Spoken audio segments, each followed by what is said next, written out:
हाय, मैं हूँ हंसा सिंह और आप मुझे बहुत अच्छे से जानते हैं। फ़िल्मों में देखा ही होगा आपने एक्टिंग करते हुए और यहाँ पे भी बहुत सारी चीज़ें मैं डालती रहती हूँ, पर आज एक ख़ास बात है।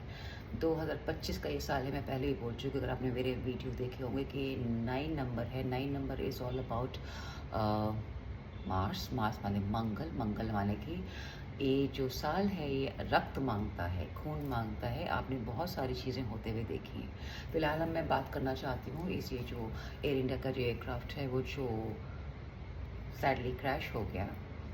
अटकलें तो बहुत सारी लग रही हैं। Can we have little patience जब तक कि ब्लैक बॉक्स की स्टडी नहीं आती है। न्यूज़ चैनल अपना काम कर रहे हैं, आप मत करिए ना, you just leave it to be that.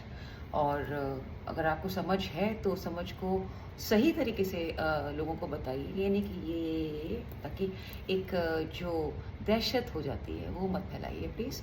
और 2025 के अंदर 1, 2, 3, 4 बहुत सारे हादसे हुए हैं और मैं इन सब के बावजूद यही कहना चाहूँगी कि आपका अगर मंगल सही रहेगा तो आपके जीवन सही रहेगा। जिनको जाना है वो जाएँगे, ये उनका कार्मिक है, जो भी होना था जाने गई हैं, which is a very, very sad thing. But आप किसी एक इंसान के बचने को या किसी 2 इंसान के बचने को आप मिरेकल डेफ़िनेटली कह सकते हैं, क्योंकि वो डिवाइन टाइमिंग था, डिवाइन ऑब्स्टिकल उनके सामने रखा गया था ताकि वो उस जहाज़ को नहीं लें, डिले हो जाए, उनका नहीं हो पाए। और जो जहाज़ में थे व्यक्ति 11 ए पे बैठे हुए, उनकी किस्मत अच्छी थी, उनका प्रेजेंस ऑफ माइंड अच्छा था कि वो उस चीज़ को यूज़ कर पाए और आज वो हमारे साथ में हैं। पर don't blame anybody those who miss this tragedy, because वो उनका लक था। और जो लोग चले गए हैं उनके लिए, हमारे उनके परिवार के लिए हम डेफ़िनेटली बहुत प्रे करेंगे, क्योंकि बहुत गलत हुआ।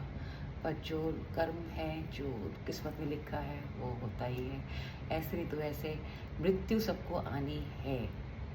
इट्स नॉट रिटन कि जहाज़ ख़राब है या ये ख़राब है। जो हॉस्टल में डॉक्टर्स थे, जो खाना खा रहे थे, उनकी क्या किस्मत ख़राब नहीं थी कि जहाज़ उनके ऊपर बिल्डिंग पे गिरा एंड दे आर नो मोर। तो उनकी क्या गलती थी? अगर हम ये कहें तो गलती किसी की नहीं है। द वक़्त, the time is something, that is the essence, the time. So believe in the time, pray to the God all every day, not when you miss somebody or when you're losing somebody or the death is next to you. No.